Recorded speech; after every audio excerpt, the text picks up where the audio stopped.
Hello everyone, welcome to our channel IAC Steno. We are starting the passage at speed of 80 words per minute. Start. The credit movement in this country started in 1904 and it had its own difficulties since the last several decades.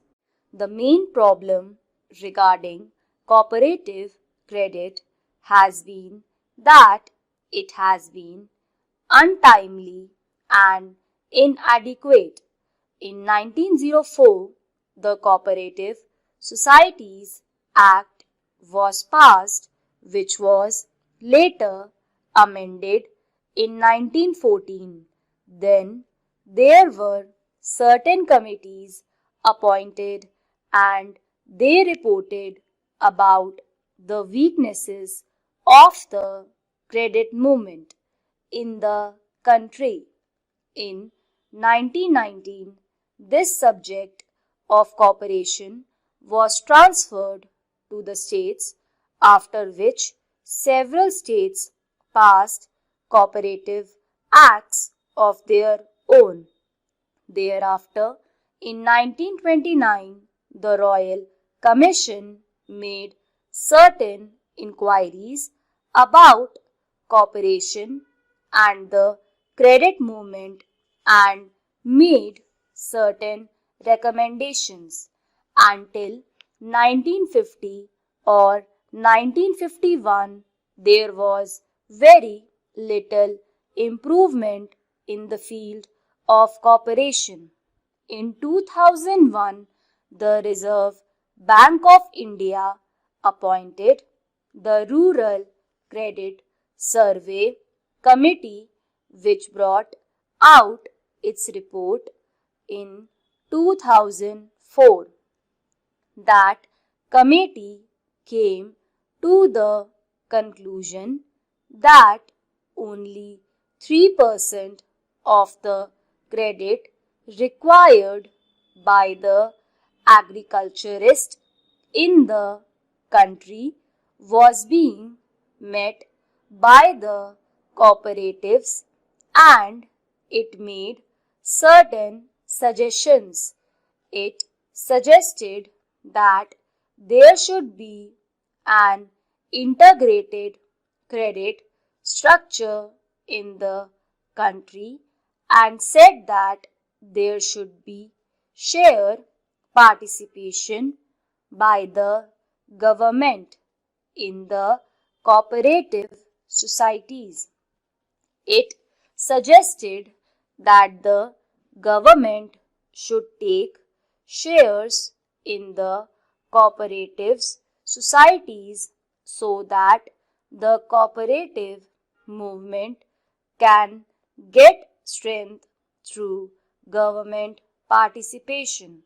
The second recommendation made by the Rural Credit Survey Committee was that there should be linking of credit with marketing, processing, consumption, storage, and all other fields of activity so that credit will develop marketing, consumption, processing, etc. Yet another recommendation was that there should be a training program for the non-officials. The fourth recommendation and the most silent one was that there should be a three-tier structure of credit. There should be cooperative societies at the lower level, then there should be district banks and then the apex banks, and that all the three should be interlinked. These recommendations were accepted by the Government of India. This report also recommended that in order to implement these suggestions, there should be a national Cooperative Development and Warehousing Board. The Government of India had accepted these suggestions in 2006. According to that act, there came into being a warehousing board which took care of the warehouses in the country, and also the National Development Board which took care of the development of the cooperatives. It was first thought that the two boards should be worked out under two different acts, but as both the subjects were administratively under one ministry at that time, namely the Ministry of Food and Agriculture, it was thought proper at that stage that the same act should administer the National Development Board and the Warehousing Corporation.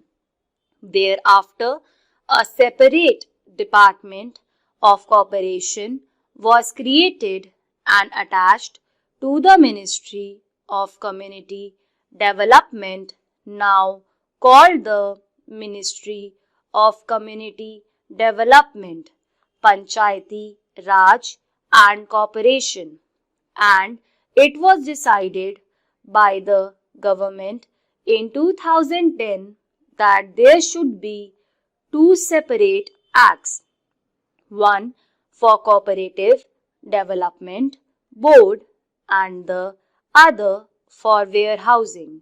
In one of the papers submitted by the Ministry of Food and Agriculture, on the basis of which the presidential order to create the Department of Corporation was passed, it was suggested that these two bodies should be administered separately, and that is why we have now come before Parliament with this National Cooperative Development Corporation Bill.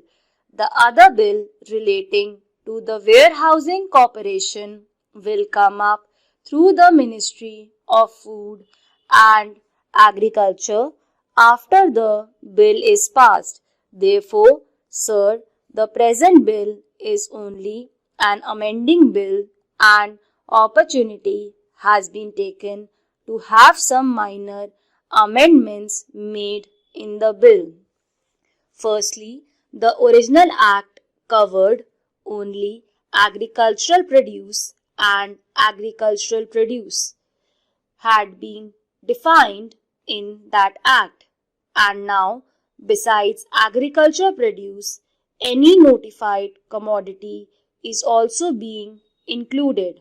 If government wants to include any commodity for which Parliament is competent to legislate, it can notify that commodity and apply the provisions of this measure to that commodity. In that case, we will not have to come to Parliament again and again. Any commodity which is in the concurrent list and for which Parliament can legislate can be notified by the government for the application of these provisions. The second amendment is about the functional committees. In the present Act, there is no provision for functional committees. Now, this corporation has to deal with credit, processing, marketing, consumers, and all these types of items in order to boost up the cooperative movement. We found that there was a lacuna, and therefore we have suggested a provision to have functional committees. It is only an enabling provision, and after this bill becomes act, we will have functional committees regarding credit, processing, consumers, etc. Then there was no power of delegation. Stop.